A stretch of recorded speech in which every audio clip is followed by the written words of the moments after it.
अभी हम दोनों के बीच में ऐसे ही बातचीत हो रही थी, तो मैंने इनको 3 टर्मिनोलॉजीज बताई, इल्मुल यकीन, ऐनुल यकीन और हक़्क़ुल यकीन। ये तीनों टर्मिनोलॉजीज हमारे रिलीजन में भी बहुत जगह यूज़ हुई हैं। तो इन्होंने उसको फिर ऑडिटिंग से कनेक्ट किया। मैं एक पहले मिसाल देके ऑडियंस को समझाता हूँ, फिर ये आगे कंटिन्यू करेंगे। देखें, लेट अस से अगर मुझे गर्म चाय पीने का दिल हो रहा है, तो मैंने अपनी वाइफ से कहा कि यार गर्म चाय ले आओ, तो अब मुझे इल्मुल यकीन के हद तक ये यकीन है कि भाई वो चाय ले आएंगी, क्योंकि मुझे पास प्रैक्टिस पता है। तो दिस इज कॉल्ड इल्मुल यकीन। मैंने अपनी वाइफ को बोला कि चाय ले आओ। अब वो चाय लाकर उन्होंने यहाँ रख दी और उस चाय में से गरम गरम धुआं उठ रहा है, राइट। तो उस धुएं को मैं देख रहा हूँ, तो दिस इज कॉल्ड ऐनुल यकीन कि हाँ भाई गर्म है। और फिर मैंने उस चाय को हाथ से टच किया और पी लिया उस गर्म चाय को, यह है हक़्क़ुल यकीन। तो ये 3 यकीन के दर्जे हैं, इल्मुल यकीन, ऐनुल यकीन और हक़्क़ुल यकीन।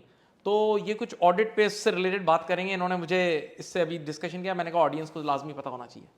देखिए, ऑडिट पे जब हम अश्योरेंस दे रहे होते हैं, जो सेटिस्फेक्शन दे रहे होते हैं स्टेक होल्डर्स को, तो बेस्ड ऑन एविडेंस होती है ना। एविडेंस मीन सबूत। अच्छा, वो एविडेंसेस जो होती हैं वो सारी एविडेंसेस कंक्लूसिव नहीं होती। कंक्लूसिव का मतलब क्या है? वो जैसे इन्होंने कहा ना, हक़्क़ुल यकीन कि एब्सोल्यूट फैक्ट, कि जिसको आपने हाथ लगा के छू लिया, सही है ना, आंखों से देख लिया, तो वो तो होता है एब्सोल्यूट एविडेंस। लेकिन आपको सारी एविडेंसेस कंक्लूसिव मिलती नहीं, बल्कि ज़्यादातर एविडेंस आपको मिलती है जो हम कहते हैं परसुएसिव। परसुएसिव का मतलब क्या है? कि एक ऐसी information which is actually persuading you to believe in a fact. यानी आपको फैक्ट नहीं दिखाया जा रहा। मिसाल के तौर पे मुझे आग नहीं दिखाई जा रही, मुझे धुआं दिखाया जा रहा है। तो धुआं है तो it means there is a fire, सही है ना। या अगर हम यूँ बोले कि there so many apartments, let's say 100 of apartments हैं, और अचानक इलेक्ट्रिसिटी ब्रेकडाउन होता है, तो क्या होगा भाई? अब पता ये चल रहा है कि सिर्फ एक घर में जो है ना वो लाइट नज़र आ रही है, इलेक्ट्रिसिटी नज़र आ रही है।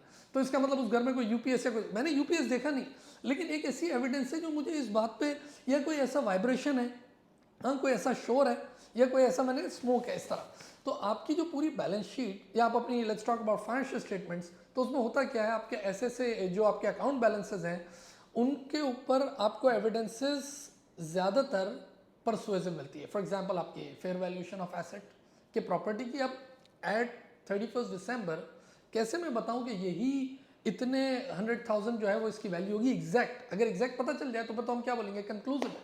लेकिन आपको क्या होता है, आपको बहुत सारे इंडिकेटर्स बता दे जाते हैं। फॉर एग्जांपल, बराबर वाला जो प्रॉपर्टी है वो कितने में बिकी, सही है ना, या मार्केट के इंडिकेटर्स देखे जा रहे होते हैं, या कुछ एक्सपर्ट्स से आप राय ले लेते हो, सही है ना, रियल्टर्स से, ये आपको बताते हैं, या और कोई वेबसाइट्स हैं, या इकोनॉमिक कंडीशन।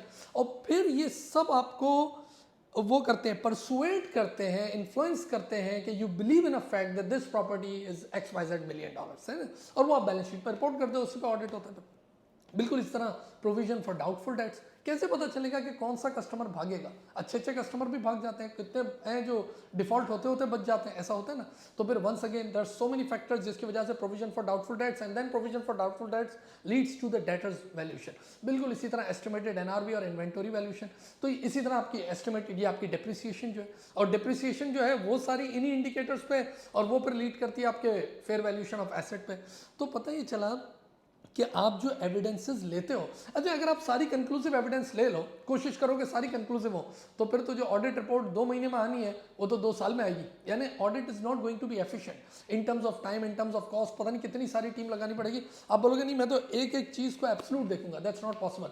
और अगर जब आपको सारी एब्सोल्यूट एविडेंस मिल जाएंगी तो फिर आप अश्योरेंस भी एब्सोल्यूट दोगे। लेकिन आपको ऑडिट के बच्चों को पता है, we never provide absolute assurance, we never provide guarantee. What we do, we provide reasonable assurance to the users, to the stakeholders. और रीजनेबल एश्योरेंस क्यों देते हैं? तो उसमें एक बहुत बड़ी वजह यह है कि पीछे जो सबूत हैं, जो एविडेंसेस हैं, वो कंक्लूसिव है नहीं, वो है परसुएसिव। आप कुछ और कहना चाहते हैं? बस thank you ji, thank you, जज़ाकल्लाह। Thank you.